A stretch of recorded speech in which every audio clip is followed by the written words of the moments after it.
सो यहाँ पे एक ट्राइंगल था, एक लाइन था, start from the A, it's moving to the infinite, और देयर इज अ, इसे बोलते हैं क्या, ए रे है, that is not a line, ठीक है, this other is a one of the ray, ठीक है, देयर द टू रे।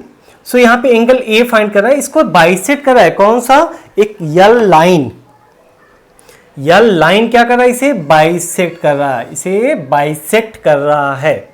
सो ठीक है, और इसी यल लाइन पे, इससे यल लाइन है, इसका नेम उन्होंने नहीं दिया है। सो इसी पे कहीं पे एक पी पॉइंट है, इसी लाइन पे कहीं पे एक पी पॉइंट है, और पी से क्या कर रहा है, इन्होंने राइट एंगल फॉर्म करते हुए एक लाइन उन्होंने इस पे प्लॉट किया, और राइट एंगल प्लॉट करते हुए उन्होंने एक लाइन यहाँ पे प्लॉट किया, उन्होंने इसका नेम दिया है P एंड Q, ठीक है। और ये बाइसेक्ट है तो ये दोनों एंगल आपस में इक्वल होंगे, क्योंकि यल आपस एंगल ए को बाइसेक्ट कर रहा है ना, तो अगर बाइसेक्ट करता है तो इसका मतलब क्या है कि आपस में वो इक्वल होगा, इक्वल कर दो आप, ठीक है। और हमें क्या प्रूव करना है, so what are the things given, first write down angle PQA is equal to the angle, oh that is the name is a B, it's not a P, इसका नेम B है, okay, BP that is called the BPA equal to 90 degree, ये तो given है ना, और क्या है आपस में, QAB is equal to the angle PAB, write the reason why these two are equal, because line L bisect angle, okay, angle A, ठीक है, बाइसेक्ट एंगल ए कर रहा है ना, तभी तो इक्वल है।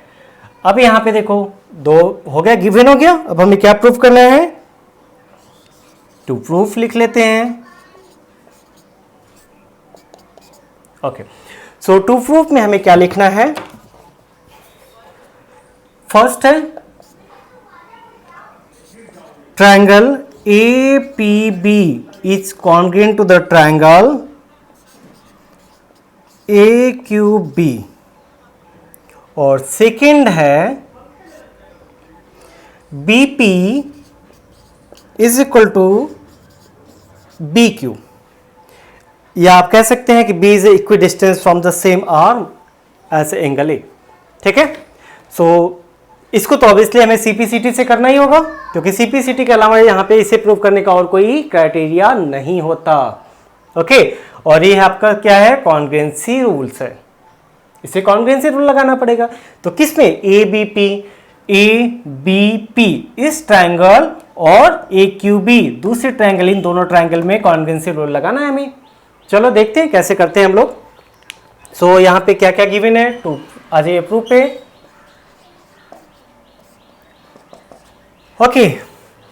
सो पहले क्या आपका एंगल दिया हुआ है, right the angle, angle BQA is equal to the angle BPA, ये तो गिवन है ना, ये भी गिवन है। इस ट्रायंगल की बात, एंगल की बात कर लेते हैं, angle QAB is equal to the angle PAB, और ए भी आपस में क्या है, गिवन है। अब वन मोर थिंग्स देखो बेटा, दोनों ट्रायंगल में ए बी आर्म क्या है, कॉमन है ना, so we can write that AB is equal to AB is a common. अब यूज करते हैं, क्या कर सकते हैं, angle angle side, angle angle side, okay. समझ में आया कौन से क्राइटेरिया हम लगा सकते हैं, गुड। सो हमें कौन सा एंगल एंगल साइड क्राइटेरिया हमें यूज करना पड़ेगा टू कॉन्ग्रुएंसी प्रूव करने के लिए। तो राइट डाउन, सिंपल सा वन लाइन में स्टेटमेंट लिखो, triangles APB is congruent to the triangle AQB, okay. ये दोनों ट्रायंगल आपस में कॉन्ग्रुएंट होंगे by AAS congruency rule, okay. ये तो फर्स्ट प्रूफ हो गया। Come to the second, so second simple सा लिखना है क्या, BP is equal to BQ by CPCT। Okay, इससे ज्यादा यहाँ पे कुछ नहीं लिखना है आपको। क्यों? क्योंकि BP और BQ क्या है, BP एंड BQ क्या है, इसी दो ट्रायंगल के करस्पॉन्डिंग पार्ट्स है ना। तो करस्पॉन्डिंग पार्ट्स अगर हैं तो आप उसे सिंपल वन लाइन में लिखो क्या, कि दोनों आपस में क्या है, CPCT से इक्वल है। ओके।